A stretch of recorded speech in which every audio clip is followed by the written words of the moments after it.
You're supporting ideologues who claim that all truth is subjective, that all sex differences are socially constructed, and that Western imperialism is the sole source of all third world problems. The man in that video, Dr. Jordan Peterson, is with us right now. He's a University of Toronto psychology professor and author of the world hit book.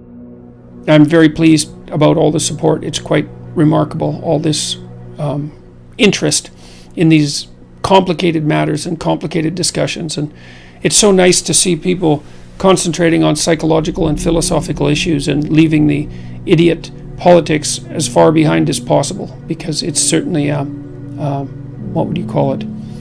A distraction, and a dangerous one at that.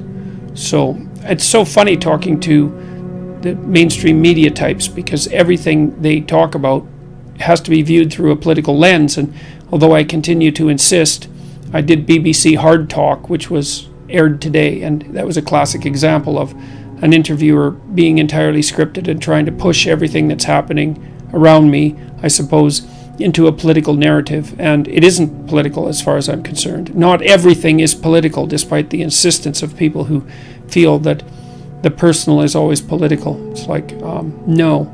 There's philosophical domain and a theological domain and a psychological domain, and those should be kept the hell separate from politics.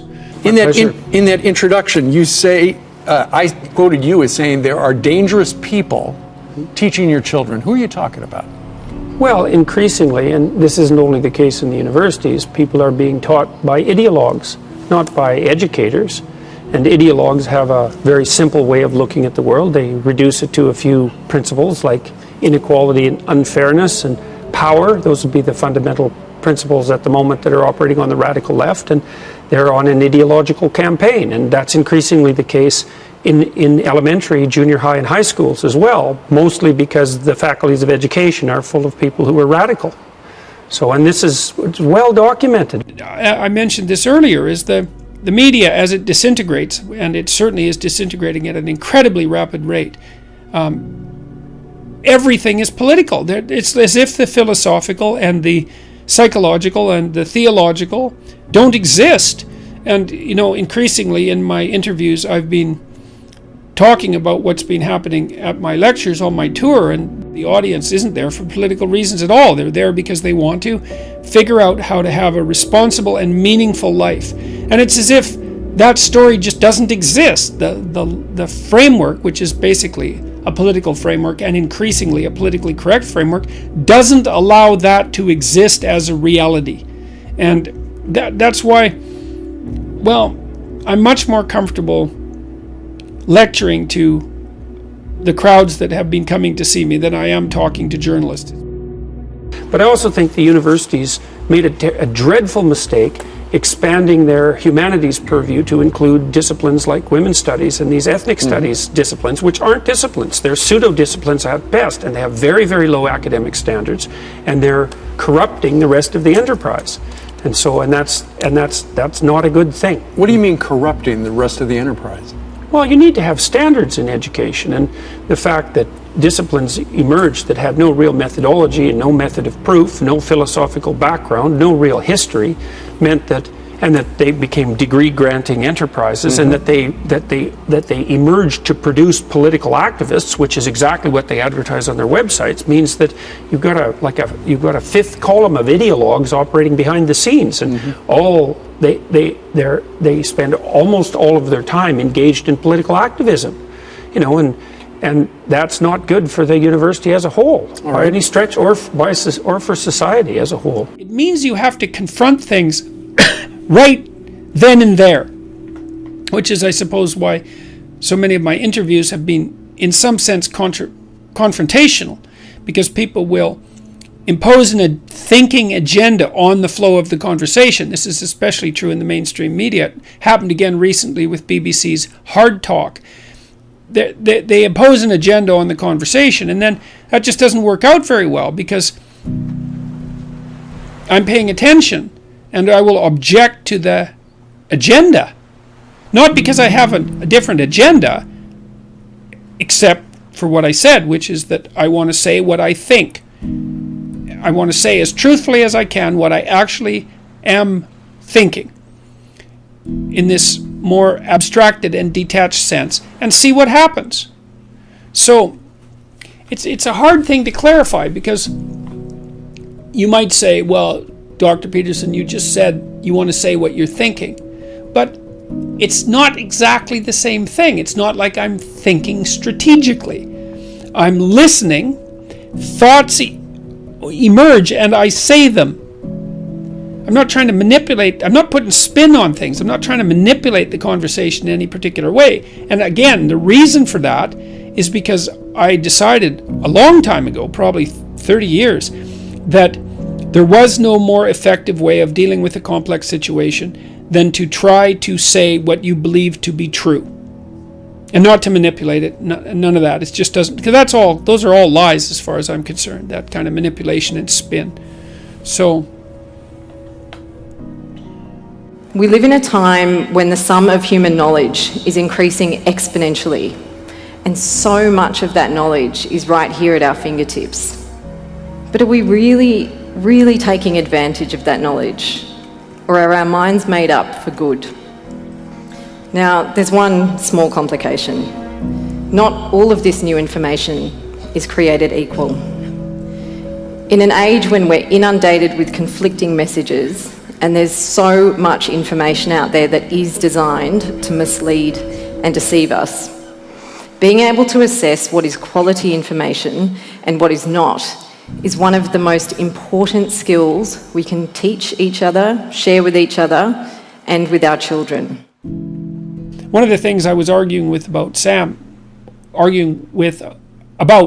Harris was the relationship between facts and values, because Sam, and he has his reasons, would like to propose that we can derive values directly from facts. And he wants to do that because he wants to nail the world of values to something solid, so it doesn't float in air and get, let's say, what would you call it, hijacked by the fundamentalists, or dissolve into nihilism. And both of those are terrible ends for a hierarchy of value. So he wants to nail it to something more objective and less relativistic and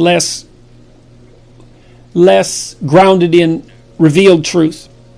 That removes it from the domain of fundamentalism. And so I can understand his point and why he wants to do that. But the problem is that it isn't easy to derive values from facts, because there's an infinite number of facts and, by necessity, a very finite number of values. In fact, most of the time when you're doing something, you're reducing the whole world to one value, and that value is encapsulated in whatever goal you happen to be pursuing at the moment, or whatever you're paying attention to, which is also a form of goal-directed pursuit. And so I've also figured out that, and I kind of knew this, but I could articulate it better now, that you look at the world of facts through a hierarchy of values, and that hierarchy of values is instantiated in your nervous system and simultaneously a social construct, because you pay attention to things of value that you and everyone else have established as valuable through a process of social negotiation. And you need to pay attention to what you think that's valuable that everyone else thinks is valuable, because otherwise you wouldn't have any basis for shared attention, and you wouldn't have any basis for trade with other people. So that's another thing. So that's really been helpful, because so now I've figured out that you reduce the infinite world of facts to the finite world of values by viewing the world of facts through what's essentially a dominance hierarchy of value. And that exists both out in the social world and neurologically at the same time. And so that's been unbelievably useful to figure out too, and part of a mystery that I've been trying to untangle for about 3 decades. Jordan, you've been around the world talking your book up. People stop you on the street all the time now. What's the one thing you have learned since your book, 12 Rules for Life, An Antidote to Chaos, came out?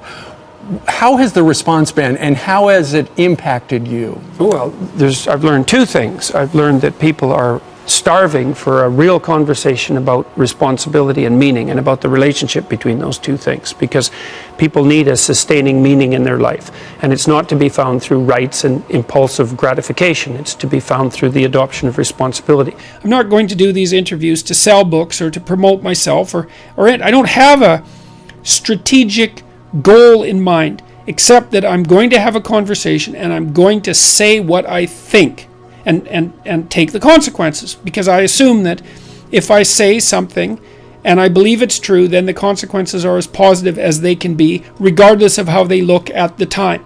And that's an issue of faith, because I believe that the habitable order is generated by spoken truth. I believe that. I think that's the truest thing I know. Would you agree with C.S. Lewis that if you look for truth, you may find comfort? If you look for comfort, you will find despair. Oh yes, that's definitely the case. It's quite an intelligent phrase, because he says if you look for truth, you may find comfort. He didn't say you will find comfort. Yeah, well, sometimes if you look for truth, you don't find comfort to begin with, that's for sure. You find a lot of trouble. But sometimes you have to go through a lot of trouble to set things right. If you look for comfort, despair, well, the reason for that is that you can't look for comfort in life. Life isn't about comfort. Life is a deadly game. It's a game of life and death. It's a game of good and evil. Everything's on the line. Your sanity's on the line. Your freedom from pain is on the line. Your freedom from despair is on the line. Your family's on the line.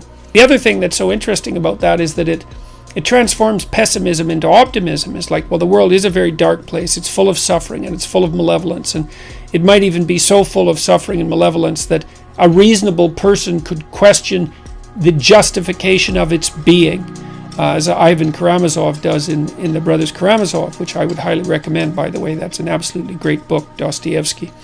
But the truth of the matter seems to be that if you face the pessimism full frontal, so to speak, then you find something in you that's strong enough to take it on. And that really says something about, what would you say, the relationship between human beings and divinity, I would say, because it takes something transcendent, of transcendent power, to be able to rise above the genuine suffering and malevolence of life. And I do think that we have that within us, if we don't shy away from the challenge. There's no comfort. Life is an adventure.